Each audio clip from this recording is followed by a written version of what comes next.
itu adalah milik Allah. Sebagaimana firman-Nya, wa idza maritu fahuwa yaswin. Sembuh itu milik Allah. Maka kalau kita udah tahu sembuh itu milik Allah, pertolongan milik Allah, maha segala-galanya itu Allah.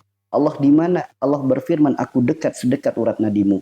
Jika ada Allah yang maha segala-galanya maha dekat, maha menyembuhkan, maha memberikan pertolongan, maha segala-galanya maha dekat, kenapa nggak didekatin dulu? Justru kebanyakan di antara kita ketika lagi sakit, justru malah menyibukkan diri untuk mencari yang ada di luar. Berobat dulu kemana, ikhtiar dulu kemana, nyari obat ini, nyari ikhtiar itu. Inilah kadang letak kesalahannya. Kita tidak mengedepankan Allahnya dulu. Kita tidak mengupayakan Allahnya dulu. Padahal Allah titipkan kepada kita penyakit, Allah bukan sedang nyuruh kita cari obat. Allah bukan sedang nyuruh kita ikhtiar ke sana kemari. Adanya sakit dalam diri kita, Allah berpesan dalam Al-Quran surat At-Tahrim ayat 8, yaitu untuk kita taubat. Maka bagi siapapun di sini, jika ada yang sakit lebih dari 1 minggu, lebih dari 1 bulan, lebih dari 1 tahun, bahkan lebih dari 5 tahun, 10 tahun dan lain sebagainya, yuk renungkan. Allah bukan sedang nyuruh kita cari obat. Allah bukan sedang nyuruh kita berobat. Allah bukan sedang nyuruh kita berikhtiar ke sana kemari. Bukan. Melainkan Allah berpesan kepada kita untuk taubat. Maka mari saudaraku semua yang dirahmati Allah, para pecinta, para perindu Rasulullah, para pencari cintanya Allah, jadikan sakit kita sebagai jalan untuk kita lebih dekat kepada Allah. Kunci sembuh itu sebetulnya mudah. Kunci sembuh itu sebetulnya tidak ada yang sulit. Rumusannya untuk sembuh itu sebetulnya mudah. Namun karena banyak yang tidak tahu dan banyak yang nggak mau tahu, akhirnya banyak orang yang sakitnya lama nggak sembuh-sembuh. Berbulan-bulan, bertahun-tahun nggak sembuh-sembuh. Padahal sembuh itu mudah. Kuncinya apa? Bagaimana caranya Allah meridhoi kita sembuh.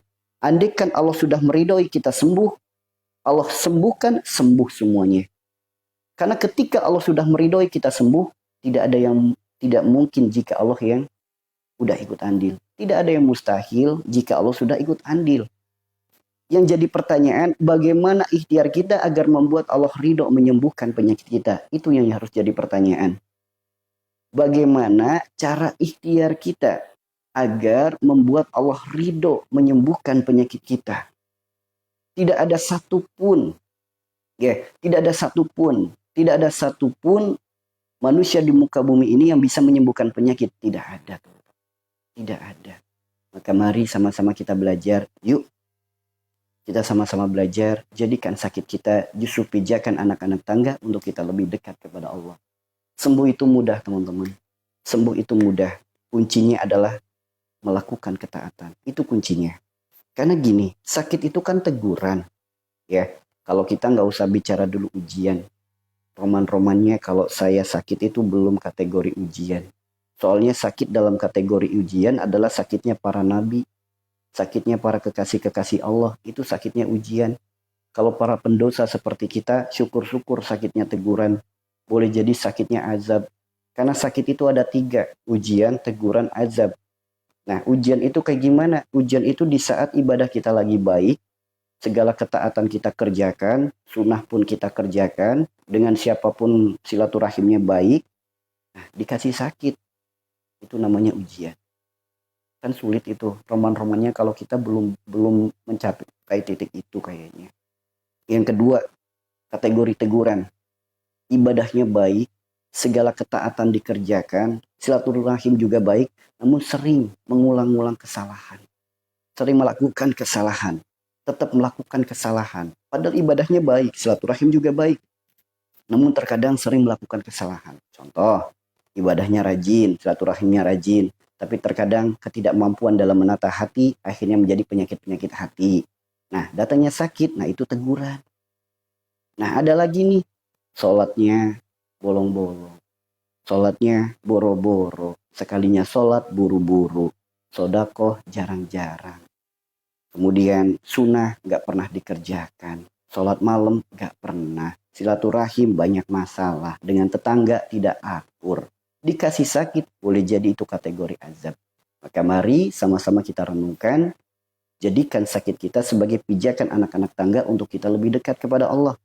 Nah, andaikan kita udah tahu kita sakit karena ditegur, namanya ditegur berarti supaya apa? Supaya kita mendengar dan supaya kita sadar. Ya, ditegur itu sama saja lagi dipanggil. So, kalau kita manggil seseorang, kita udah panggil namanya Fulan, orangnya nggak denger, orangnya cuek. Kira-kira dipanggil lagi nggak? Dipanggil lagi kan? Kira-kira panggilannya lebih keras nggak? Lebih keras. Fulan. Ternyata orangnya belum sadar. Kira-kira dipanggil lagi nggak? Dipanggil lagi, ditegur lagi, lebih keras lagi nggak? Lebih keras lagi. Ketika tetap belum sadar, baru kita sentuh orangnya supaya sadar.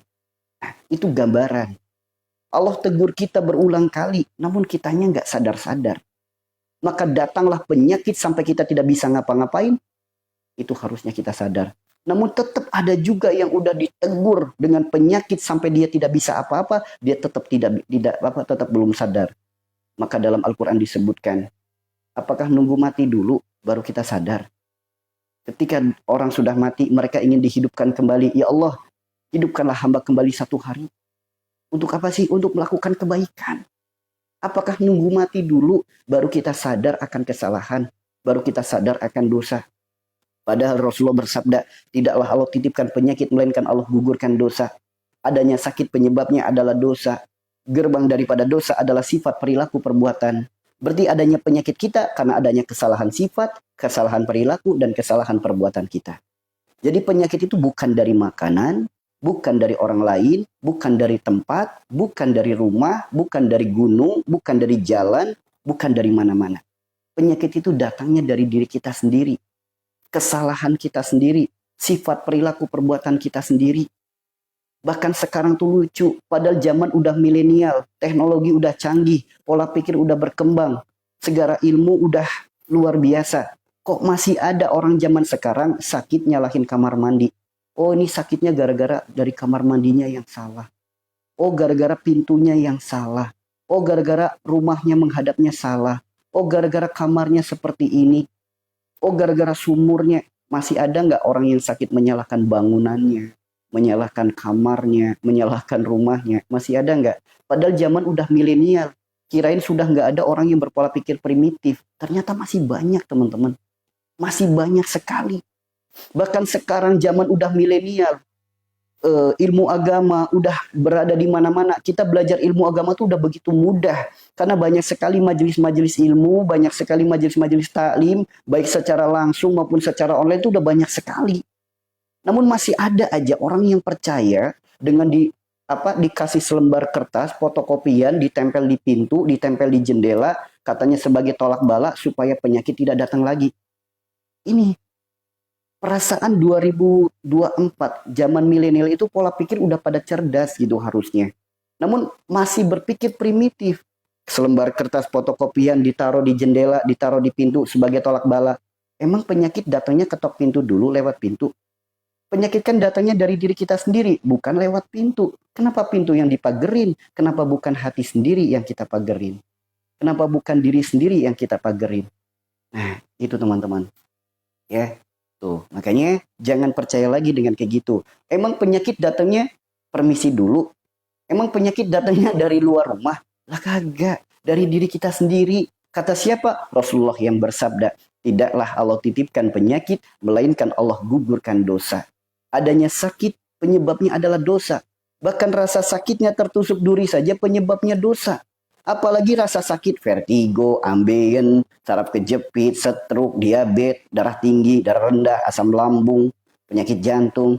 Rasa sakitnya tertusuk duri saja penyebabnya dosa. Apalagi rasa sakit atau penyakit-penyakit yang lain. Tuh teman-teman. Ya, maka ayo, zaman sudah berkembang. Ilmu agama sudah mudah kita dapatkan. Jangan sampai pola pikir primitif masih ada dalam diri kita.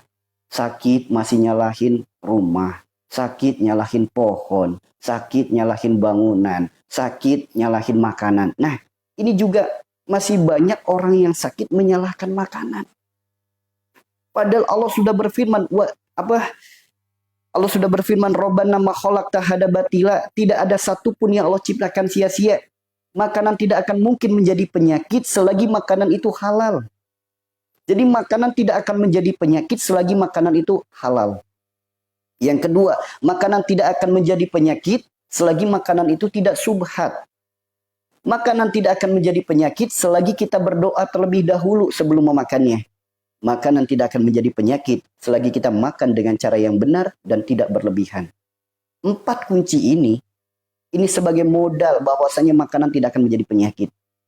Bahkan ajaibnya teman-teman, ketika orang menyadari, oh iya ternyata penyakitku gara-gara dosaku, bukan dari makanan. Kemudian makanan yang dulu dipantangin, makanan yang dulu dimusuhin, akhirnya orangnya minta maaf kepada makanan itu, justru sekarang menjadi orang-orang yang sehat. Banyak gak?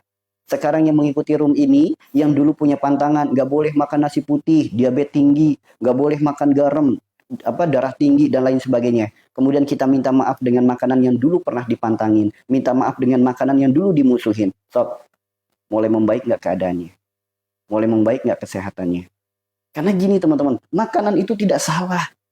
Allah sendiri yang sudah berfirman, Robbana ma khalaqta hadza batila. Tidak ada satupun yang Allah ciptakan sia-sia. Tidak ada. Jadi selagi makanan itu halal, halal itu apa? Halal sifatnya, halal jenisnya, halal cara mendapatkannya, halal segala-galanya, halal. Yang kedua tidak subhat. Apa itu subhat? Diragukan kehalalannya. Maka sesuatu yang diragukan kehalalannya jangan dimakan. Itu jauh lebih baik. Atau makanan yang kita ragu untuk kita makan. Ini makanan ini ada kandungan kimia yang berbahaya tidak ya? Kalau ada keraguan jangan dimakan. Kemudian yang ketiga, makanan, berdoa terlebih dahulu. Nah, ini kadang orang-orang kita sulit membedakan antara hafalan dengan doa. Jadi ketika mau makan, Allahumma barik lana fima razaqtana wa qina azabannar. Ketika ditanya, Anda sedang berdoa apa sedang baca hafalan?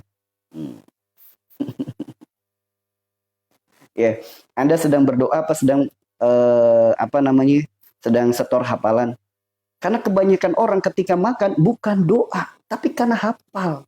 Sehingga apa? Dia hanya mengulang-ulang bahasa yang senantiasa ia lakukan. Apa yang tersimpan dalam otaknya ia keluarkan, namun bukan dari hatinya. Sedangkan doa adalah ungkapan isi hati.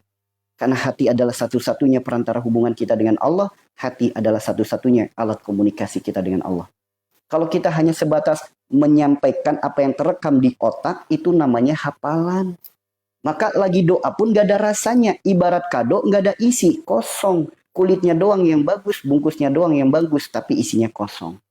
Coba sekali-kali kalau kita lagi makan penuh dengan doa-doa yang baik, doa yang tulus dari dalam hati, bukan hanya sebatas hafal. Dari kecil, dari SD sampai sekarang doanya itu mulu.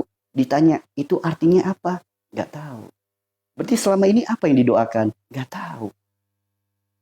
Ini teman-teman, yuk kalau kita ingin makanan yang kita makan jadi kebaikan, keberkahan untuk diri kita, bahkan bisa jadi obat, maka ketika mau makan, poin yang paling utama, ketika kita dapat rezeki untuk makan, kira-kira apa yang harus kita lakukan? Poin paling utama adalah bersyukur dengan makanan yang ada di hadapan kita. Apapun makanan kita, itulah rezeki kita dari Allah. Maka jangan sekali-kali kita hujat makanan kita. Makan, tempel lagi. Bukan. Justru ketika kita menghujat makanan kita, dari situlah ucapan-ucapan itu menjadikan energi-energi negatif yang menjadikan energi negatif pula bagi makanan. Bukan makanan yang salah, kitanya sendiri yang salah. Tempel lagi. Rasanya gini amat. Ucapan-ucapan kayak gitu bisa merubah energi-energi dalam makanan. Karena Pak, makanan itu memiliki ruh. Makanan itu memiliki ruh. Ada makhluk di dalamnya, ada kehidupan di dalamnya. Kita nggak bisa melihat, namun medis bisa mempelajari. Dengan pakai mikroskop, dipelajari dalamnya isinya apa. Oh, ada vitaminnya, ada karbohidratnya, ada proteinnya, ada gizinya. Itu semua makhluk Allah. Itu semua adalah makhluk Allah. Itu yang harus kita pahami, teman-teman. Maka ketika lagi makan, berdoa dengan ungkapan isi hati yang penuh dengan kesadaran. Alhamdulillah ya Allah. Terima kasih ya Allah atas rizkimu, atas nikmatmu, atas karuniamu, atas ciptaanmu. Sehingga hamba masih bisa makan saat ini ya Allah. Hamba mohon ya Allah, jadikan makannya hamba hari ini, kenyangnya hamba hari ini, kenyang pula bagi saudara-saudara hamba, kaum muslimin, kaum muslimat yang saat ini sedang kesulitan untuk makan ya Allah. Ya Allah, jadikan setiap butir nasinya kebaikan, keberkahan untuk darah dan daging hamba. Jadikan setiap lauk pauknya obat, jalan sembuh segala penyakit-penyakit hamba. Ya Allah, jadikanlah makanan ini sumber tenaga yang melahirkan ketaatan hamba kepadamu. Ya Allah, hamba memohon pula kepadamu ya Allah. Izinkan hamba untuk mengajak seluruh organ dalam tubuh hamba untuk bisa menikmati semua. Ketika kita berdoa seperti itu, awali dengan rasa syukur. Karena setiap butir nasi, setiap makanan kita adalah karunia dari Allah. Setiap butir nasi, setiap makanan kita adalah rizki dari Allah. Maka awali dengan rasa syukur. Dengan apa? Apa yang Allah ciptakan. Apa yang Allah berikan. Apa yang Allah karuniakan. Syukuri. Dan kita mohon, bila mana dengan makanan ini melahirkan rasa kenyang, hamba mohon ya Allah karuniakan rasa kenyang ini pula kepada saudara-saudara hamba kaum muslimin, kaum muslimat. Bagi mereka yang saat ini sedang kesulitan untuk makan. Sedang kelaparan, kesulitan untuk makan. Bagaimana saudara-saudara kita di Palestina dan lain sebagainya. Yuk, kenyang itu jangan untuk diri sendiri. Ketika kita belum bisa memberi, kita doakan semoga mereka juga kenyang. Kemudian kita mohonkan lagi. Ya Allah, jadikan setiap butir nasinya kebaikan, keberkahan untuk darah dan daging hamba. Sob, jadikan sebutir nasi kebaikan, keberkahan, maka darah daging kita berkah semuanya. Jadikan setiap lauk pauknya ya Allah. Mau jadikan sumber obat sebagai jalan sembuh segala penyakit-penyakit hamba. Sebagai jalan sembuh penyakit-penyakit hamba. Maka apapun penyakitnya, jika setiap makanan yang kita doakan sebagai jalan sembuh segala penyakit, ketika doa kita diterima, doa kita diijabah, maka sembuh itu sangat mudah. Kenapa? Jika Allah sudah menghendaki sembuh, satu butir nasi bisa jadi jalan sembuh. Mustahil nggak? Enggak. Jika Allah sudah menghendaki sembuh, seteguk air putih bisa jadi jalan sembuh. Mustahil nggak? Enggak. Tidak ada yang mustahil jika Allah sudah ikut andil. Itu teman-teman. Ya, tidak ada yang mustahil jika Allah sudah ikut andil. Makanya hayu kalau doa itu yang sungguh-sungguh. Kemudian kita ajak pula, ya Allah, izinkan hamba untuk mengajak seluruh organ dalam tubuh hamba untuk ikut makan.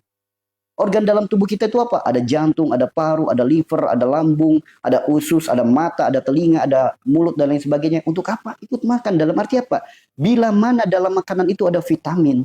Jika ada organ tubuh yang sedang butuh vitamin, vitamin itu akan berfungsi jauh lebih baik.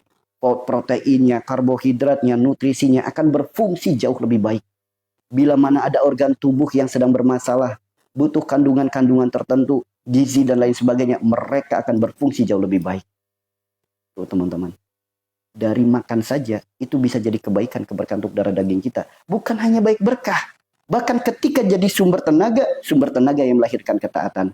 Ayo, kita berdoa seperti itu teman-teman. Bukan, jangan sampai kita itu akui kita adalah orang Islam. Islam adalah agama yang terbaik. Maka jangan sampai kita mempermalukan Nabi kita dengan akhlak kita yang tidak baik. Agama sebelah yang kadang dibenci, sob kalau lagi mau makan, mereka berdoa sampai 15 menit, sampai 20 menit. Cuma buat berdoa doang mau makan. Pernah melihat? Mau makan tuh doa bisa lama banget. Sedangkan yang ngaku Islam adalah agama terbaik. Kenapa tidak munculkan adab yang lebih baik? Kenapa tidak munculkan adab yang lebih baik? Kenapa tidak contohkan adab yang lebih baik? Ngakunya, wah agamaku agama terbaik. Betul agamanya terbaik. Sudahkah kita mencerminkan agama yang baik? Jangan-jangan akhlak dan adab kita justru malah menghinakan agama kita sendiri. Ya, ya teman-teman ya. So, dari makan saja, jika kita lakukan dengan cara seperti itu, kebaikan keberkahan terus mengalir untuk diri kita. Nah, jika Allah sudah menghendaki sembuh, satu butir nasi bisa jadi jalan sembuh, mustahil nggak teman-teman? Saya tanya, jika Allah sudah menghendaki sembuh, satu butir nasi mustahil nggak bisa jadi jalan sembuhnya? Jika Allah sudah menghendaki sembuh, seteguk air putih, mustahil nggak jadi jalan sembuh? Nggak. Karena tidak ada yang mustahil jika Allah sudah ikut andil, teman-teman. Ayo, sembuh itu mudah. Sok, dengan cara berdoa, syukur dengan apa yang kita makan, doakan makanan kita. Mudah apa sulit? Mudah apa sulit? Mudah kan? Makanya sembuh itu mudah. Sembuh itu murah. Sembuh itu gratis. Bagi siapa? Bagi yang mau. Kenapa sembuh mahal? Karena yang dipikirkan obat. Kenapa sembuh mahal? Karena yang dipikirkan ikhtiar ke sana kemari, terapinya, pengobatannya, itu yang bikin mahal. Padahal sembuh itu mudah, sembuh itu murah, sembuh itu gratis. Kenapa? Tubuh manusia itu sudah Allah karuniakan dengan sistem yang maha dahsyat. Coba kita renungkan. Kalau kita lagi sakit kepala, kita minum obat sakit kepala. Padahal obat itu turunnya ke lambung. Kenapa yang sembuh kepala? Siapa yang mengatur itu semua? Ternyata sistem alam tubuh kita itu dahsyatnya luar biasa. Bukan hanya itu teman-teman, bahkan tubuh kita itu mampu mengobati dirinya sendiri, mampu menyembuhkan dirinya sendiri. Kapan? Ketika ia diberikan kesempatan untuk istirahat. Maka ketika tubuh kita diberikan kesempatan istirahat, justru mereka malah sibuk memperbaiki dirinya sendiri. Kapan tubuh kita istirahat? Di saat kita sedang berpuasa. Karena ketika kita berpuasa, organ tubuh kita istirahat bekerja. Mereka memperbaiki dirinya, mengeluarkan kotoran dan penyakit-penyakit. Secara medis namanya detox. Itulah kenapa orang ketika berpuasa, kotoran penyakitnya keluar, aroma mulutnya bau. Makanya istirahatkan badan kita, istirahatkan jasad kita. Jangan sampai badan kita habis tenaganya hanya untuk berpikir. Lihat, orang yang sulit mengistirahatkan badan makin kurus, asam lambung kambuh, makan ini takut, penyakitnya pindah-pindah, komplikasi dan lain sebagainya. Berawal dari apa? Tidak pernah mengistirahatkan alam jasadnya. Meskipun badannya nyantai, badannya tidur, tapi pikirannya nggak tenang. Ketakutan, kekhawatiran, kecemasan, segala masalah dipikir, segala apapun dipikir. Sok, apa yang didapatkan? Asam lambung. Apa yang didapatkan? Komplikasi. Bahkan bermuncul menjadi penyakit GERD, panic attack, anxiety, gangguan kecemasan, yang bermuncul lagi kepada jiwa yang error. Maksudnya jiwa error itu apa? Mentalnya kena. Datang pagi takut mati, datang siang takut mati, datang malam takut mati. Bahkan dengar suara burung aja takut. Ada nggak di sini? Dengar suara ambulan takut. Dengar suara ambulan takut, ada nggak? So, ada lagi yang mau makan ini takut, mau makan itu takut, takut kesendirian. Sok teman-teman. Makanya, ayo kita sama-sama belajar, jadilah orang yang baik. Allah titipkan kita penyakit, Allah bukan sedang nyuruh kita cari obat. Melainkan Allah berpesan kepada kita untuk taubat. Maka jangan sibuk mencari obat kemana-mana. Sembuh itu milik Allah. Ya. Ya, sembuh itu milik Allah. Menciptakan langit tanpa tiang saja Allah mampu, apalagi hanya sebatas menyembuhkan penyakit kita. Mudah bagi Allah, teman-teman. Mudah bagi Allah. Makanya ayo. Dan tubuh manusia itu dahsyatnya luar biasa, teman-teman. Tubuh manusia itu dahsyatnya luar biasa. Apa kedahsyatannya luar biasa? Mampu mengobati dirinya sendiri. Bahkan ketika kita mengenali man arafa nafsahu faqad arafa rabbahu, kenali dirimu, maka niscaya engkau akan mengenal Rabbmu. Kalau kita memahami akan hal itu, tubuh kita itu bisa kita ajak. Dalam arti diajak itu bisa dijadikan ikhtiar untuk sembuh-sembuh berbagai macam penyakit. Ya, teriak-teriak ngomongnya sampai kering.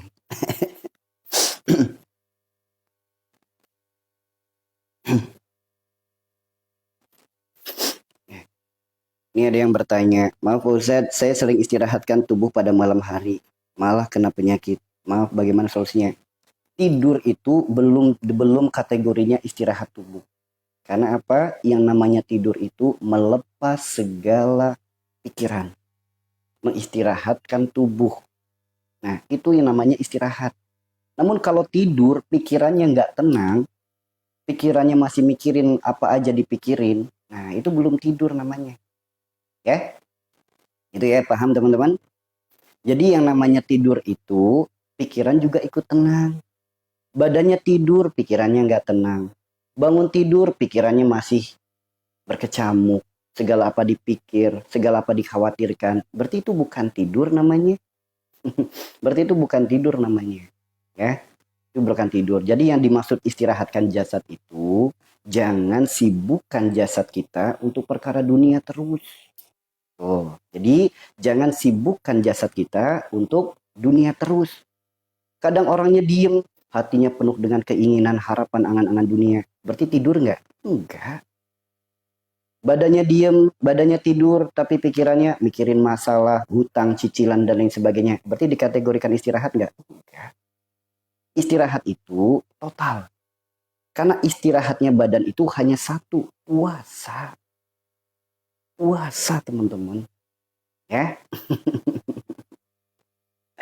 Ya, gitu ya teman-teman ya. Puasa.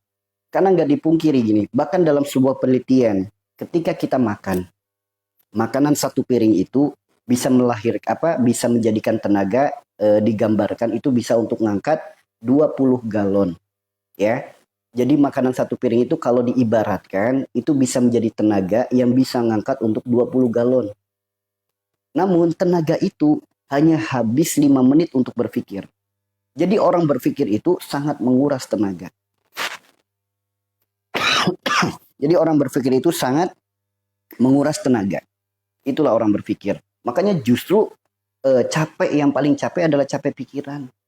Ya, bukan capek badan. Capek badan keluar keringat sehat. Capek pikiran. Karena capek pikiran itu, pikiran kita tetap bekerja, organ tubuh kita tetap menyuplai energi. Sehingga dari banyak pikiran, akhirnya apa? Makan tidak enak, tidur tidak nyenyak, istirahat jadi nggak teratur. Makan ini takut, makan itu takut, badan makin kurus. Asam lambung kambuh. Seperti itu ya teman-teman ya. Oh gatel ini. Ya Allah. Itu seperti itu ya teman-teman ya. Jadi seperti itu. Iya, karena gini. Sob, saya tanya dulu nih. Bagi teman-teman yang terkena penyakit asam lambung. Bisa istirahat nyenyak? Karena orang yang terkena penyakit asam lambung itu. Karena pikiran yang gak pernah istirahat. Ya. Orang yang terkena penyakit asam lambung itu. Karena pikiran yang gak pernah istirahat. Segala apa dipikir. Dari mana datangnya pikiran itu? Keinginan, harapan, angan-angan. Sob, umat akhir zaman 1400 tahun yang lalu udah dikasih peringatan sama Rasulullah.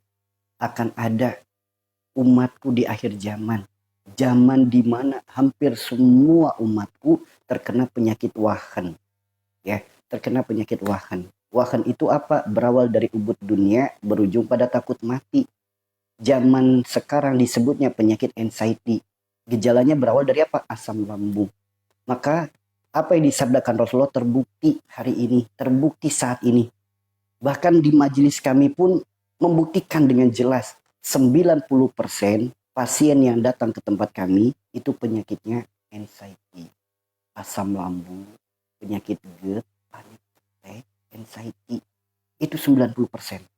Begitupun di rumah sakit. Justru pasien yang paling banyak adalah pasien dengan penyakit gejala lambung yang berujung pada penyakit mental, yaitu anxiety. Itu teman-teman. Ya, itu seperti itu.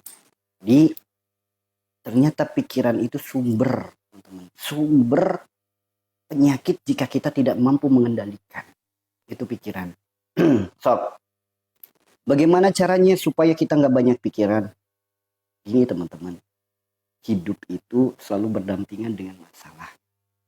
Tugas kita bukan memikirkan masalah. Tugas kita bukan terus-terusan memikir masalah. Tugas kita itu bagaimana caranya masalah itu dijadikan pijakan-pijakan anak tangga untuk kita lebih dekat kepada Allah. Jadi tujuan kita itu bagaimana caranya masalah itu dijadikan pijakan-pijakan anak tangga untuk kita lebih dekat kepada Allah. Jadi adanya masalah bukan untuk berkeluh kesah. Adanya masalah bukan untuk hanya dipikirkan saja. Karena setinggi apapun sekolah kita, setinggi apapun jabatan kita, setinggi apapun kedudukan kita, sepinter apapun otak kita, manusia punya kendala. Allah punya kendali. Apakah dengan kita pikirkan masalah kita selesai? Namun dengan kita jadikan masalah supaya kita lebih dekat kepada Allah, nah itu baru selesai. Kenapa? Orang yang menjadikan masalah itu pijakan anak-anak tangga, berarti ia membesarkan Allah dalam hatinya. Ia tidak menempatkan masalah di otak. Karena ketika masalah ditaruh di otak, ditaruh di pikiran, konslet. Dia menguras energi tubuh. Sehingga organ tubuh yang lain ikut bekerja untuk apa? Menghasilkan energi untuk berpikir. Makanya orang banyak pikiran, badannya makin kurus. Itu pertama. Yang kedua, ketika pikiran justru dijadikan keluh kesah, Allah berfirman dalam Al-Quran surat Al-Anbiya 87-88. Apa itu? Semakin engkau mengeluh, semakin ditambah kesulitan. Tuh teman-teman. Jadi pikiran itu bukan ditaruh di akal, bukan ditaruh di otak, bukan ditaruh di pikiran. Apalagi ditaruh di pundak, berat. Akhirnya jadi beban hidup.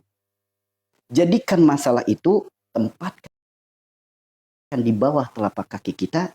Jadikan pijakan anak-anak tangga untuk kita lebih dekat kepada Allah. Tugas kita bukan memikirkan masalah. Tugas kita bagaimana caranya kita tetap bertawakal kepada Allah dengan masalah yang ada. Karena Allah sendiri yang berfirman, "Wa may yattaqilla yaj'al lahu makhraja wa yarzuqhu min haitsu la yahtasib wa may yatawakkal 'alallahi fa huwa hasbuh innallaha balighul amri." Qad ja'alallahu likulli shay'in qadra. Jelas firman Allah itu dalam Al-Qur'an surat At-Thalaq ayat 2 ayat 3. Adanya masalah itu bukan untuk dipikirin. Bukan untuk dipikirin terus-menerus, bukan dijadikan beban hidup, bukan dijadikan keluh kesah. Adanya masalah itu untuk kita bertawakal. Adanya masalah itu untuk kita bertawakal kepada Allah. Jadikan masalah itu pijakan anak-anak tangga kepada Allah untuk lebih dekat. Maka besarkan Allah dalam hati kita. Ketika Allahnya sudah besar dalam hati kita, sebesar apapun masalah kita, mudah bagi Allah untuk menyelesaikannya. Ya, mudah. Jadi kita nggak usah mikir nih jalan keluarnya gimana ya. Ada Allah. Ketika kita tawakal, Allah akan bimbing diri kita untuk keluar dari masalah itu. Jadi nggak usah dipikirin masalahnya. Emang dengan mikirin masalah selesai masalahnya? Enggak. Justru akan mendatangkan masalah yang baru. Nah, menempatkan posisi itu butuh dilatih. Apa latihnya? Obati hatinya. Karena Allah sendiri yang berfirman, "Ala bidzikrillah tatma'innul qulub." Hanya dengan mengingat Allah hati akan menjadi tenang. Maka yang pertama adalah pandai-pandailah dalam mengingat Allah. Ada masalah cicilan, ingat Allah. Ya Allah, Engkau Rabb yang Maha Pemberi rezeki. Saat ini hamba sedang kesulitan untuk mencicil hutang-hutang hamba. Hamba bertobat darimu ya Allah dari perkara riba yang pernah hamba lakukan. Berikan hamba kemudahan untuk melunasinya. Engkaulah Rabb yang Maha mengabulkan setiap doa. Udah, pasrahkan aja. Perkara hasil tawakal. Jangan paksakan hasil. Ya Allah, saya udah berdoa, saya udah ikhtiar, kenapa hutang saya belum lunas? Perkara hasil tawakal. Karena ketika tawakal, dari situlah terbuka pintu-pintu pertolongan dari arah yang tidak kita sangka-sangka. Yang tidak disangka-sangka itu apa? Yang nggak masuk di logika kita. Makanya nggak usah dipikir. Udah, kunci kita adalah tawakal. Tapi tetap doa dan ikhtiar satu kesatuan yang nggak bisa dipisahkan. Tawakal doang, tapi di kamar mulu nggak ngapa-ngapain. Kita itu belum jadi wali yang pertolongan datang sendiri. Kita adalah sang pendosa yang masih butuh doa dan ikhtiar. Maksud daripada tawakal itu doanya jalan, ikhtiarnya jalan. Perkara hasil jangan paksakan, nggak usah dipikirin. Allah yang akan menentukan. Itu teman-teman. Jadi di kalau bahasa orang Jawa tuh udah masalahnya disenderin dulu gitu. Masalahnya tuh dilepas dulu. Jadi jangan bebanin terus dengan masalah. Seperti itu teman-teman. Ya. Terus sadarkan diri kita. Allah sebaik-baik penolong kita, Allah sebaik-baik pelindung kita, kita nggak punya kemampuan apapun, melainkan itu semua pertolongan dari Allah. Maka setiap kali ada masalah, ingat Allah sebaik-baik penolong kita. Allah sebaik-baik pelindung kita. Allah berfirman, "Ala bidzikrillah tatma'innul qulub." Maka ingat dengan Allah. Seperti apa? Contoh ketika lagi ada masalah, langsung zikir kepada Allah. Hasbunallah wa ni'mal wakil. Ni'mal maula wa ni'man nasir. Wala haula wala quwata illa billahil aliyil azim. So, lembut hatinya, tenang hatinya. Ketenangan hati membuat kecerdasan pikiran. Akal jadi terbuka, pola pikir jadi terbuka. Maka apa? Jalan keluar datang. Bukankah itu rumusannya hidup? Kenapa ada rumusan hidup yang sudah Allah kasih tahu, tapi tetap dingeyel? Tapi kan, ingat, taat itu tanpa tapi. Iman itu tanpa tapi. Kalau masih tapi, berarti Anda masih ragu dengan Tuhan Anda. Ya, tapi kan, udah nggak usah banyak tapi. Manut aja sama Allah. Pasti kebaikannya akan kita dapatkan. Hidup kebanyakan tapi, so kesulitan semakin banyak. Gitu ya teman-teman ya. Seperti itu. Makanya Pak, orang sehat itu sebetulnya mudah. Sembuh dari penyakit itu sebetulnya mudah. Karena Allah sendiri yang berfirman, Allah tidak akan merubah suatu kaum sebelum ia merubah dirinya sendiri. Asal mau berubah saja pasti sembuh. Pasti. Asal mau berubah saja pasti sembuh. Apa yang harus dirubah? Sifatnya, perilakunya, perbuatannya, tingkatkan ketaatannya. Mau berubah itu aja, pasti sembuh. Pasti. Cok, gini. Saya gambarkan gini teman-teman. Saya gambarkan misal gini. Tubuh kita itu ibarat rumah. Kita punya atap. Atap kita rusak, akhirnya kalau hujan bocor. Kita punya atap yang bocor. Kalau kita hanya sibuk cari ember, cari baskom, kira-kira bocornya sembuh nggak teman-teman? Kita punya atap yang bocor. Kalau kita hanya sibuk cari ember, cari baskom, Kira-kira bocornya sembuh nggak? Bocornya sembuh nggak? Enggak kan? Begitupun kalau kita lagi sakit, kita hanya sibuk cari obat, sibuk ikhtiar ke sana kemari, tanpa memperbaiki penyebab, penyakit pun tidak akan sembuh.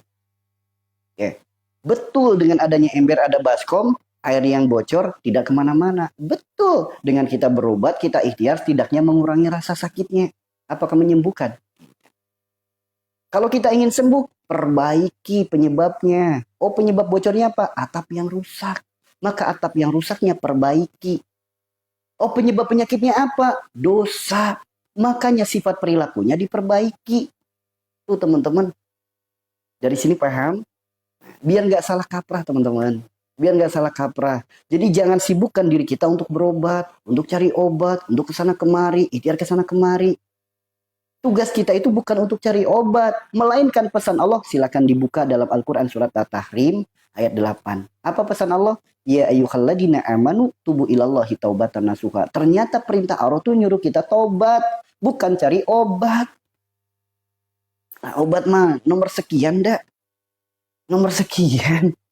Gitu dia. Gitu ya. Jadi tugas kita itu bukan cari obat, bukan beli obat, bukan minum obat, bukan berobat, bukan ikhtiar ke sana kemari, bukan. Jangan sampai sembuh kita, jangan sampai sakit kita rugi dunianya. So, ada nggak orang yang sakit rugi dunianya? Banyak. Hartanya habis untuk berobat, rumahnya dijual untuk berobat, warisannya habis untuk berobat, kendaraannya habis untuk berobat. Ada nggak? Banyak. Mereka yang hanya sibuk mencari obat, maka dunianya pun ikut terugi. Bahkan ketika mereka udah capek, udah lelah, kemudian dia mengeluh kepada Allah, akhiratnya jadi ikut terugi. Nauzubillah ya. Jangan sampai sakit kita merugikan dunia kita, membangkrutkan akhirat kita. Nauzubillah. Jangan sampai. Nah, bagaimana sih penyakit bisa merugikan dunia? Ya, kalau hanya sebatas nyari obat mulu, tidak melahirkan ketaatan, tidak ada kesadaran akan kesalahan, nyalahin orang lain, nyalahin makanan, obsesinya pengen keluar negeri, obsesinya pengen berobat yang mahal, berobat yang canggih, dan lain sebagainya. Sok rugi dunianya. Ditambah bangkrut akhiratnya. Kenapa bangkrut akhiratnya? Dia sudah semakin jauh dari Allah. Buka Al-Quran surat Al-A'raf ayat 186. Allah berfirman, jika Allah sudah menyesatkan seorang hamba, maka disesatkannya. Udah nggak akan ada kesempatan untuk ditolong oleh Allah. Orang seperti apa itu? Orang yang hidup dalam istidraj. Tuh teman-teman. Silakan cari Tuhan selain aku, silakan keluar dari kolong langitku. Tuh. Maka kalau orang yang udah seperti itu, udah disesatkan oleh Allah dan tidak akan ada yang bisa menolongnya. Nauzubillah ya. Semoga kita semua dijauhkan dari hal itu. Buka Al-Quran surat Al-A'raf ayat 186. Ya. Jadi orang-orang yang seperti itu ketika semakin jauh dari Allah, justru Allah sesatkan sekalian. Sehingga apa? Tidak ada satupun yang bisa memberikan cahaya untuk dirinya. Sehingga orang hidup dalam istidraj. Hidup dalam istidraj, azab yang dibalut dengan kebahagiaan. Bahkan Allah berfirman dalam hadis kursinya, silakan cari Tuhan selain aku dan silakan keluar dari kolong langitku. Nauzubillah teman-teman. Ya. Ternyata dari jalan sakit kalau kita menerimanya dengan ridho, menjalani dengan sabar, dapat hadiah. Apa hadiahnya? Hadiah terindah. Hadiah terbaik. Digugurkannya dosa, diijabahnya doa. Itu hadiah terindahnya. Namun kalau sakit, gak ridho dengan penyakitnya. Nuduh makanan, nuduh orang lain, nuduh ini, nuduh itu, nyari jimat, nyari orang pinter, dipagerin segala macam. Gak sabar dengan penyakitnya, ngeluh mulu, bawel mulu, rewel mulu. Semua orang disalahin, semua orang dimarahin. Semakin jauh dari Allah dan semakin disesatkan. Buka Al-Quran surat Al-A'raf ayat 186. Jadi itu bukan kata saya. Firman Allah dalam Al-Quran. Jika Allah sudah menyesatkan, maka sesatlah selama-lamanya. Tidak ada lagi kesempatan untuk dia kembali. Kenapa? Allah sampai berfirman dalam hadis kursinya, silakan cari Tuhan selain aku, silakan keluar dari kolong langitku. Yuk, jangan sampai penyakit kita membuat rugi dunia kita, membuat bangkrut akhirat kita. Yuk, segera. Rasulullah bersabda, tidaklah Allah titipkan penyakit, melainkan Allah gugurkan dosa. Maka segera ingatlah dengan dosa kita. Gerbang dari dosa adalah sifat perilaku perbuatan. Maka istighfarkan sifat perilaku perbuatan kita di masa lalu. Karena Pak, penyakit kita saat ini belum tentu dosa kita saat ini. Boleh jadi penyakit kita saat ini, dosa kita di masa lalu. Itu teman-teman. Boleh jadi penyakitnya saat ini, dosa-dosa kita di masa lalu. Maka lihat sifat kita seperti apa, perilaku kita seperti apa, perbuatan kita seperti apa. Karena dari sifat kita bisa mendatangkan penyakit. Contoh, penyakit yang datangnya dari sifat itu penyakit apa? Penyakit yang berkaitan dengan darah itu adalah penyakit yang berdatangnya dari sifat kita. Darah tinggi, darah rendah, gula darah, kolesterol, asam urat, rematik, kemudian kanker darah, dan segala jenis penyakit darah lainnya. Segala penyakit yang berkaitan dengan darah itu penyakit yang berkaitan dengan sifat orangnya. Karena darah itu disebut sifat, darah disebut ruh. Orang ketika ruhnya dicabut, darahnya hilang nggak? Hilang kan? Berarti bukti. Darah itu disebut ruh. Nah, darah yang hilang bersih nggak? Belum tentu. Namun beda halnya ketika ada orang yang sifatnya baik, perilakunya baik, perbuatannya baik, ruhnya dicabut, darahnya hilang. Darah yang hilang juga bersih. Itulah kenapa orang yang sifat perilaku perbuatannya baik, ketika dimakamkan jasadnya tetap utuh. Sebagaimana orang-orang soleh. Sifat perilaku perbuatannya baik. Coba bayangkan orang-orang seperti kita. Kadang sifatnya baik, kadang sifatnya buruk. Kadang perilakunya baik, kadang perilakunya buruk. Kadang perbuatannya baik, kadang perbuatannya buruk. Bayangkan andaikan nanti ruh ini dicabut, darah kita menghilang. Namun ada sifat perilaku perbuatan kita yang buruk sehingga menjadi darah kotor. Sedangkan darah yang kotor tidak ikut hilang. Karena Allah berfirman, ya ayuhal nafsul mutmainah, hanya jiwa-jiwa yang tenang, jiwa-jiwa yang bersih, darah-darah yang bersih yang dipanggil oleh Allah.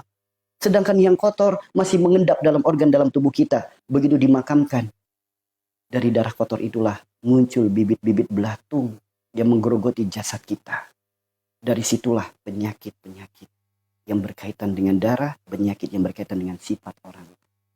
Tuh teman-teman, coba renungkan. Teman-teman yang punya penyakit darah tinggi, darah rendah, gula darah, asam urat, rematik, kolesterol, kanker darah, penyakit gatal, dan lain sebagainya. Ayo bayangkan, andaikan kita mati sekarang, darah kita nggak bersih teman-teman. Begitu kita dimakamkan, darah kotor itu digerogoti oleh belatung. Yuk bayangkan. Bayangkan. Nah, sifat apa yang bisa menyebabkan penyakit darah tinggi? Sifat apa yang bisa menyebabkan penyakit darah tinggi? Darah tinggi itu disebut apa? Penyakit darah tinggi itu ketidakmampuan kita dalam menata hati sehingga menjadikan orang-orang tinggi hati. Apa itu tinggi hati? Pertama, sombong. Kedua, orang yang apa yang dilihat, apa yang didengar, apa yang dirasakan tidak sabar, marah, emosi, egois. Itu teman-teman. Ya, jadi maaf ya. Orang yang suka marah-marah, gak bisa menerima keadaan, sabarnya tipis, sok darah tinggi teman-teman. Buktikan, kalau tidak percaya kita buktikan. Orang kalau lagi marah, berarti apa? Ketidakmampuannya dalam menata hati. Kalau lagi marah, hati disebut kolbu, kolbu disebut jantung. Orang kalau lagi marah, detak jantungnya kenceng gak? Orang kalau lagi marah, detak jantungnya kenceng gak? Orang kalau egois, kalau berdebat, detak jantungnya kenceng gak? Kenceng kan? Sok, orang kalau lagi emosi, detak jantungnya kenceng nggak? Kenceng. Jantung fungsinya apa? Memompa darah. Semakin kencang detaknya, semakin tinggi pressure-nya, semakin naik tekanannya. Maka terjadilah tekanan darah tinggi. Kenapa? Detak jantungnya kenceng. Kenapa detak jantungnya kenceng? Jantung disebut kolbu, kolbu disebut hati. Ketidakmampuannya dalam menata hati melahirkan marah, emosi, sombong, iri, egois dan lain sebagainya. Maka terjadilah penyakit darah tinggi. Ya, terjadilah penyakit darah tinggi. Lantas bagaimana jalan sembuhnya penyakit darah tinggi? Saya tanya, emosi bisa disembuhkan dengan obat kimia enggak? Orang yang sifatnya emosi bisa disembuhkan dengan herbal enggak? Saya tanya teman-teman. Orang yang punya sifat emosional, dikit-dikit marah, orang yang punya sifat sombong, orang yang punya sifat egois, orang yang kurang sabar, kira-kira bisa diobati dengan herbal dan kimia enggak? Enggak bisa kan? Berarti jalan sembuhnya bukan minum obat, bukan minum herbal. Bukan. Jalan sembuhnya adalah bagaimana cara kita belajar, menebalkan, menguatkan kesabaran kita. Berawal dari apa? Kesadaran akan kesalahan. Ya Allah, hamba mohon kepadamu, Engkaulah Rabb, Maha Pemilik sifat sabar. Pinjamkanlah sifat sabarmu untuk diri hamba dan kuatkan kesabaran hamba dalam menjalani setiap peran yang kau takdirkan. Sabarkan pandangan hamba, sabarkan pendengaran hamba, sabarkan kolbu hamba. Karena ketika kita sabar, Allah berfirman, Innallaha ma'as sabirin. Sesungguhnya Allah bersama dengan orang-orang yang sabar. Sabar itu tidak memiliki batasan. Bagaimana mungkin sabar memiliki batasan? Sedangkan yang membersamainya adalah Rob yang maha tak terbatas. Tuh. Maka kalau pengen sembuh dari darah tinggi, kedepankan sabarnya. Latihnya gimana? Minta sama Allah agar dipinjamkan sifat sabarnya. Memohon kepada Allah agar dikuatkan kesabarannya. Matanya diberikan kesabaran. Biasanya melihat sesuatu langsung emosi. Sekarang melihat sesuatu jadi bijak. Biasanya mendengar sesuatu langsung emosi. Sekarang mendengar sesuatu jadi lebih sabar. So, kedepankan sabarnya, sembuh darah tingginya. Sembuh darah tingginya, teman-teman. Itu orang yang darah tinggi. Makanya Pak, orang emosi nggak bisa sembuh dengan herbal dan kimia. Nggak bisa. Orang emosi, sembuhkan hatinya. Bagaimana cara menyembuhkan hati?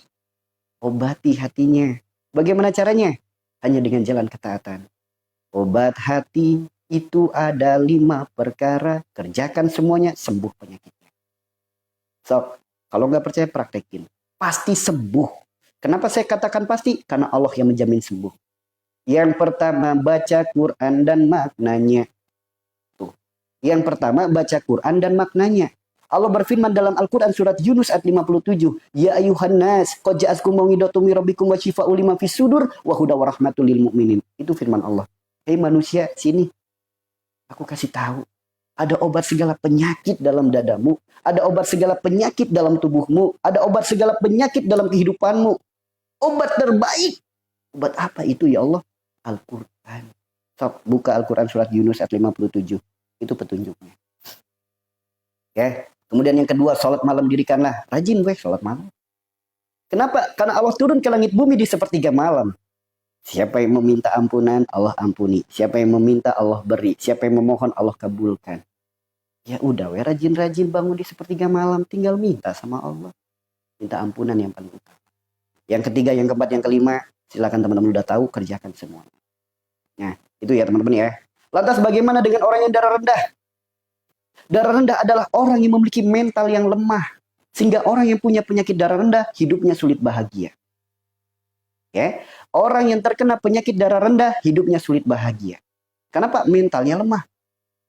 Ia menempatkan kebahagiaan pada mulut orang lain. Ia menempatkan kebahagiaan pada sikap perilaku perbuatan orang lain.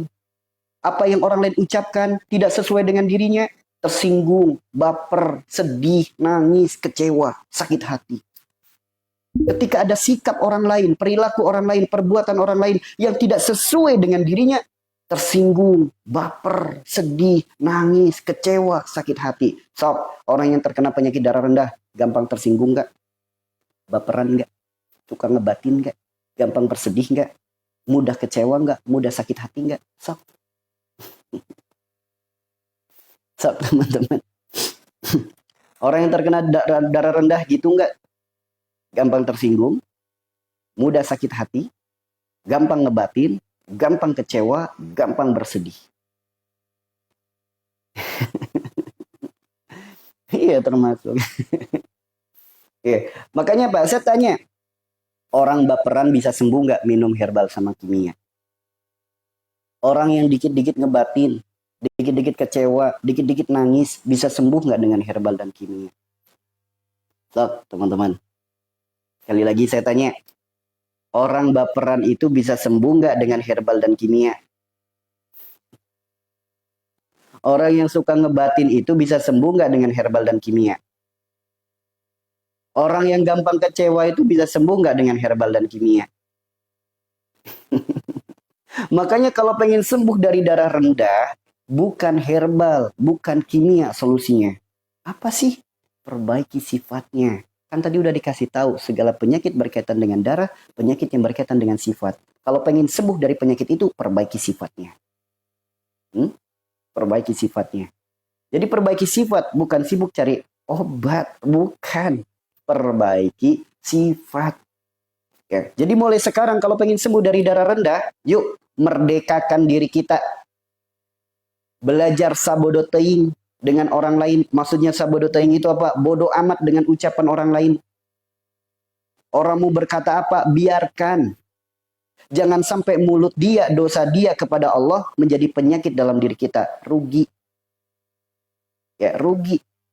Ketika ada orang jahat, ketika ada orang yang omongannya tidak sesuai, ketika ada orang yang zolim, jangan izinkan rasa sakit itu masuk ke dalam hati. Hempaskan. Jangan izinkan kecewa itu masuk ke dalam hati. Hempaskan. Hempaskan teman-teman. Caranya bagaimana? Tidak perlu repot-repot menjelaskan akan siapa diri kita. Gak usah berharap terlalu tinggi. Semua orang baik kepada diri kita. Jangan berharap terlalu tinggi. Allah Rabb yang maha baik, maha segala-galanya. Itu saja tidak luput dari kejuli dan mulut manusia. Rasulullah yang maha sempurna. Rasulullah yang maha baik. Rasulullah yang maha jujur. Rasulullah yang sangat luar biasa akhlaknya. Luar biasa budi pekertinya. Tidak luput dari kejuli dan mulut manusia. Apalagi diri kita. Makanya kalau ada mertua ngomong keceletot sedikit, jangan baper. Oh, wajar. Coba lahirkan hikmah. Boleh jadi ketidakmampuan kita dalam menata hati, ketidakmampuan kita dalam koreksi diri, lewat mulut orang lain dibuka aib kita. Makanya harusnya bersyukur. Mungkin kita kurang pandai dalam introspeksi diri. Lewat perantara mulut orang lain, Allah titipkan ucapan itu untuk negur kita. Siapa yang mengizinkan orang itu julid? Allah yang mengizinkan. Itu teman-teman. Ya, jangan tempatkan kebahagiaan pada mulut orang lain. Orang mau berkata apa, biarin. Urusan dia dengan Allah. Jangan sampai ucapan dia membuat kita sakit hati. Suami, pasangan, sikapnya nggak pas, biarin. Urusan dia. Jangan sampai sikap dia rugi ke diri kita. Jangan. Jangan ya dek ya. Jangan. Maka Pak, tidak perlu repot-repot menjelaskan akan siapa diri kita. Karena bagi para pecinta, tidak peduli dengan kekurangan kita. Bagi para pembenci, tidak peduli dengan prestasi kita. Justru ketika datang orang-orang seperti itu, kita tidak mungkin bisa menutup setiap mulut orang-orang julid. Kita tidak mungkin bisa membuat semua orang suka kepada diri kita. Enggak mungkin. Tangan kita tidak akan mungkin bisa menutup mulut mereka. Tidak akan mungkin bisa. Namun karena tangan kita terbatas. Dua tangan kita bisa kita jadikan untuk menutup telinga kita. Supaya kita tidak mendengar apa ucapan mereka. Nah, dua tangan kita jadikan tengadah ke atas untuk mendoakan kebaikan. Karena doa orang terzolimi, doa orang yang tersakiti, ijabah teman-teman. Ketika ada momen itu, kenapa nggak diambil momen itu? Justru malah dijadikan penyakit. Rugi. Rugi. Ya, makanya ketika dalam keadaan tersakiti, terzolimi, ada Allah yang maha baik. Tinggal diadukan saja sama Allah. Bahkan Allah berfirman dalam Muzammil ayat 10, sabar. Tinggalkan dengan cara yang baik. Cukup aku yang akan mengurusinya. Apakah kalimat itu belum cukup? Apakah petunjuk itu belum cukup? Yuk teman-teman, buka Al-Quran surat Muzammil ayat 10. Apa perintah Allah? Allah memerintahkan diri kita untuk sabar. Tinggalkan dengan cara yang baik. Cukup aku, kata Allah, yang akan mengurusnya. Udah urusan Allah itu mah. Apakah satu firman itu belum cukup menenangkan hati kita? Ayo, dosa dan maksiat apa yang telah kita lakukan? Sehingga dengan firman Allah, nasihat dari Allah, jaminan dari Allah, belum membuat hati kita tenang. Yuk. Seperti itu ya. Oke, insya Allah nanti dibahas asam lambung dan lain sebagainya ya. Nah, kemudian teman-teman, ketika kita dalam keadaan seperti itu, tinggalkan dengan cara yang baik. Jadikan doa yang baik. Ya Allah, hamba memohon kepadamu. Saat ini, Engkau tahu ya Allah, hati hamba terluka karena perbuatannya. Hamba bisa saja membalasnya ya Allah. Namun Engkau berfirman, Engkau lebih mencintai hambamu yang memaafkan. Maka hamba memohon kepadamu ya Allah. Hamba memilih untuk memaafkannya. Meskipun ini berat, meskipun ini sulit. Tapi hamba mohon, bantulah hamba untuk bisa memaafkannya. Karena jalan inilah yang hamba pilih. Karena hamba mengharapkan cinta dan ridho darimu. Udah. Jadi ketika kita dalam keadaan sakit, tersakiti, ya, kita memilih memaafkan, itu mendapatkan cinta dari Allah. Jadi ambillah jalan memaafkan supaya mendapatkan cinta dari Allah. Itu teman-teman. Ya. Ya, jadi seperti itu. Ya Allah, Engkau maha tahu keadaan hati hamba, keadaan diri hamba. Saat ini hamba sedang terzolimi. Hati ini terluka, ya Allah. Hamba bisa saja membalasnya. Namun kau lebih mencintai hambamu yang memaafkan, maka hamba memilih untuk memaafkan, ya Allah. Meskipun ini berat, bantulah hamba untuk memaafkan, ya Allah. Hamba memaafkan karena hamba mengharapkan cinta dan ridho darimu, ya Allah. Udah selesai. Tuh teman-teman, ngapain diambil repot? Yuk, jadikan masalah orang lain sebagai pijakan untuk kita lebih dekat kepada Allah. Bukan malah jadi penyakit. Ya, bukan malah jadi penyakit. Orang ada masalah malah jadi penyakit. Rugi cuy. Kesalahan-kesalahan dia, kejulidan dia, kenapa merugikan diri kita? Rugi. Yuk, Jangan mau rugi gara-gara dosa orang lain. Jangan. Seperti itu ya. Ya, barakallah, barakallah. Ya, bismillah ya. Ya Allah, hamba memilih untuk memaafkan. Karena hamba mengharapkan cinta dan ridho darimu. Engkaulah tujuanku. Ridhomu adalah harapanku. Cintamu adalah dambaanku. Bersama denganmu adalah kebahagiaan untukku. Udah selesai urusan semuanya. Tuh, pelan-pelan ya teman-teman ya. Pelan-pelan. Latih. Allah tidak akan merubah suatu kaum sebelum ia merubah dirinya sendiri. Maka kalau pengen sembuh dari segala penyakitnya, rubah diri kita. Rubah menuju lebih baik. Kenapa? Kita sadari kita adalah sang pendosa. Allah lebih mencintai seorang pendosa yang mengakui kesalahannya lalu ia bertobat. Daripada orang soleh, orang alim yang merasa nggak punya salah. Yuk renungkan. Kita sang pendosa. Allah mencintai orang soleh, Allah mencintai seorang pendosa yang mengakui kesalahannya lalu ia bertobat. Allah cinta. Daripada orang soleh, orang alim yang merasa dirinya nggak punya salah. Tanyakan pada diri kita. Kita orang soleh bukan? Kita orang alim bukan? Kok merasa nggak punya salah? Yang orang soleh, orang alim saja Allah benci. Lah soleh kagak, alim kagak. Merasa nggak punya salah. Merasa nggak punya dosa. Adanya penyakit kebetulan katanya. Daun yang jatuh aja tidak ada kata kebetulan. Apalagi penyakit yang menimpa diri manusia. Emang ada yang kebetulan? Gak ada yang kebetulan cuy. Gak ada. Yuk, gak ada. Makanya pelan-pelan mulai kita latih. Pelan-pelan mulai kita rubah sifat perilaku perbuatan kita. Yang punya penyakit darah tinggi, rubah sifatnya. Jangan emosian lagi. Jangan egois, jangan suka ngebatin, ngegerutu, ya, marah yang dipendam, bergejolak hati, sebel sama seseorang dipendam, bergejolak dalam hati, sok weh. Darah tinggi, teman-teman. Ada masalah, dikit-dikit sedih, baper, nangis, ngebatin, kecewa, sok, darah rendah. Makanya kalau pengen sembuh dari penyakit itu, ya, kalau pengen sembuh dari penyakit itu, Allah berfirman, Allah tidak akan merubah suatu kaum sebelum ia merubah dirinya sendiri. Maka rubahlah diri kita supaya Allah merubah kita dari dari sakit jadi sembuh. Begitu, ya. Ya, seperti itu. Makanya ayo, apapun penyakit kita, rubah sifat perilaku perbuatan kita. Ya, ini penyakit tadi darah tinggi, darah rendah yang paling banyak. Apapun penyakitnya, sok penyakit apa lagi? Yuk, komentar terbanyak penyakit apa lagi yang mau